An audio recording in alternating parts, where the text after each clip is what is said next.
Hey everyone, this is Mike Bonn at the Cash Flow Company, and today we're going to go over being money ready. So many people call in over and over and trying to figure out exactly what to ask, what not to ask when they're looking at loans. Real estate, as we always say, is all about leverage. The more you use and the better you use, the more you're going to create wealth and create income. You want to make sure you're money-wise, understand this, so you can put the numbers into something like the Loan Cost Optimizer, which is free on our website. So let's go through this. Let's go through the most common questions that come up. So I know there's more people out there who have questions about this because it is something that most people hesitate, don't understand, or ask questions about. So number one, when we're talking about real estate investing, it doesn't matter if it's a DSCR, bridge loan, fix and flip, hard money, private, whatever, points come up.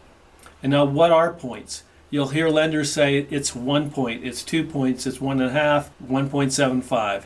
And a lot of people just don't understand what a point is. And the simplest way to say it, it's a percentage of the loan. An example, let's just say your lender says it is a 2-point cost to you. What that means is it's going to be a 2% of your loan amount that they give you, they're going to charge you for. Let's go through a real live example. Your lender gives you a $200,000 loan and they say it's 2 points. So what that is 2% of $200,000, or if you're going to put in your calculator, that's 200,000 times 0.02, because 0.02 is a 2%, which equals $4,000. So if a lender is saying it's going to be 2 points on a $200,000 loan, it is going to cost you, or it's going to be put in a loan or out of your pocket, it's going to cost you in this project $4,000. The lower the points, the lower the cost. The higher the points, the higher the cost. It just depends on when you're talking to them about points. It's not only about points, because a lot of lenders will say let's like at 1 point or 1.5 points, but then they have $2,000 to $4,000 in fees, appraisals, to underwriting, to escrows and escrow draws, and all kinds of junk fees that they throw in there. The point is, again, on your loan amount, not on your purchase price. Understand when you're talking to lenders, points are always going to come up. Fees are always going to come up. You need to understand this so you are ready to analyze everything you're doing, because money should be just like a line item, just like lumber, windows, whatever. What is the best cost? What is the best service? And how are you going to get through this project and make the most money? The next is really understanding rate. It's amazing how many people, when we're talking about rate, get confused by it. You know, we say, oh, it's a 10% rate. And what they get confused about is 10% no matter how long they keep the money out. And that's not the case at all. It's 10% over a year. So it's 10% simple interest. That means if it was 10% and you divided that by 12, that would mean you'd see exactly what your monthly interest rate is. Don't be confused when your lender says it's 10%, it's 11%, it's 12%, because most projects, most fix and flip projects, especially the easy ones, are maybe 6 months. So if it's 6 months and someone says your interest rate is 10%, then your effective, or what you're going to pay, is 5%. The lenders are not going to charge you for the full year when you only use the money for 6 months. When your lender talks to you about interest rates, just take that, put it into a little calculator, and just divide your interest rate by 12, and that's what your monthly interest is, and then figure out how long you're going to keep the project. A fix and flip, maybe it's 4 to 7 months. That's your interest cost on top of your points and fees when you're looking at these loans. So you want to make sure you know what to ask them, and when they give you this information, what it means to your project. Now let's go over the next thing that people ask, payments. When do they start? What are they? How much are they going to cost? Because you need to know this for your budget when you put it into there. When you're talking about payments on a mortgage product, interest is always in arrears. And what does arrears mean? Arrears means you pay interest after the fact. So my July 1st payment actually pays all the interest for June. Your interest accumulates over June and you pay it July 1st. So you pay it after it accumulates. That's how all mortgages are set up. So when you're trying to figure out your payments and when they're going to be due and how you budget for them, you always look at about 30 days to 45 days after you close. That'll be your first payment.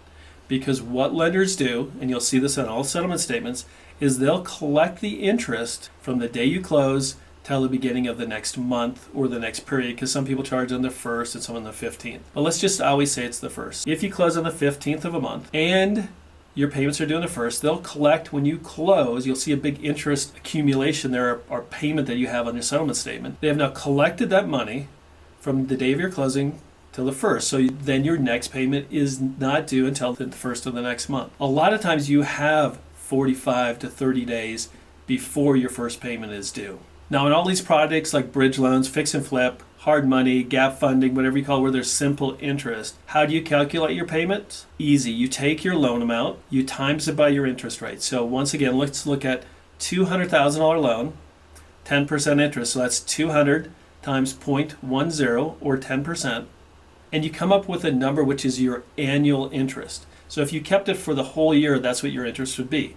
So in this case, it's $20,000. But as we said, we're not going to keep this the whole year. We're going to do it, 3, 4, maybe 6 months. So we're going to take that $20,000 and divide by 12, the 12 months of the year, and we're going to come up with a monthly payment. In this case, it's $1,666.67. And you should practice this just like everything else. Just like I said before, money is a cost of doing business. You need money to make money in real estate, but it's a line item, and you should know that line item just like you know what your furnace is going to cost and your cabinets and everything else like that. You should know all these numbers going up front so you have a good idea what you're going to make on a project or what you're going to need to refinance it in with a flip. Lastly, we're going to go over today's prepayment penalties. Prepayment penalties are a fee that some lenders charge you, especially on products like DSCR or non-QM, where they want to guarantee at least a certain amount of time that loan is out. So they put a prepayment penalty in, meaning if you pay it off, that doesn't matter if it's a refinance or sell, any way you pay them off in full within that prepayment period, you're going to pay them an extra fee, an extra cost, the prepayment penalty. So what does that look like? Typically, prepayment penalties are like a 3 or 5 year period, which means if it's a 3-year prepayment penalty period, that means anytime during that first 3 years, if you pay them off in full, you're going to have some kind of penalty, an extra charge on your payoff. If it's a 5-year prepayment period, that means during those 5 years, if you pay it off, you're going to pay some kind of penalty. Those penalties come in all shapes and sizes, but typically it's either a flat prepayment, like a straight 5. That means it's 5% no matter what year you pay it off, 1 through 5. And of course, prepayment penalties after the 5th year go away. In this case, if it's a straight 5% prepayment penalty over those 5 years, at any time during those 5 years, you pay it off, you're going to pay 5%. Example again, if you have a $200,000 loan balance outstanding with them and you pay it off before the 5 years, you're going to pay them an extra 5%. In this case, an extra $10,000. $200,000 times the 5% penalty equals the $10,000. Now, just as common as a straight is a declining prepayment penalty. It might be something like a 3-2-1, a 5-4-3-2-1. Sometimes it's even 5-5-3-3-1. It comes in all shapes and sizes. You just have to see and look at what makes sense for you. But a declining prepayment means in year 1 on a 3-2-1, you're going to pay 3% if you pay that off early. If you wait till year 2, then the prepay goes down to 2%. And if you wait till year 3, it goes down to 1%. In this case, if you had a $200,000 loan outstanding, in year 1, you'd pay $6,000, 3% times 200. If it was in year 2, 2% times 200 would be $4,000. If you wait until year 3, it's only 1% or $2,000. After 3 years, it's nothing. I always make sure the prepayment penalties kind of line up for what you want to do. If you're looking at just holding it for a year or two, you could buy prepayments down. One thing about prepayments when you're looking at it, I've seen people pay an extra 1.5% to even 3% on interest rates just to get the prepayments down to a 1 year or maybe even a 2 year. But you're paying 1.5% to 3% more per year. So you're already paying that penalty. Don't do that. Don't fall into that little trap, because why keep paying that higher interest rate, especially if you keep it longer? A lot of times it's better just to take a declining prepayment penalty, and if you have to pay it off, it's still going to be cheaper than paying a higher interest rate for those 2 to 3 years. When you're talking to lenders, you understand exactly what the points are. How do you calculate the interest rate, and what does that really mean? Payments and prepayment. The more you understand, the more confident you're going to be, the better pricing you're going to get, the better terms you're going to get on your loan. Money's a big part of real estate investing, so make sure you're money ready. Go in and talk to these lenders. Be confident, understand, and then put these numbers into a line item just like anything else. We have a free loan cost optimizer. You can put different loans in the scenarios on these interest-only kind of loans, and you can see Is a higher interest rate better than paying a low interest rate with points? Or is it paying too much in fees over here costing you more than paying an extra point on another loan? Money is a line item and you should treat it like that. And you should use tools like our loan cost optimizer. So go to thecashflowcompany.com, download the free tool, and we'll see you on the next video.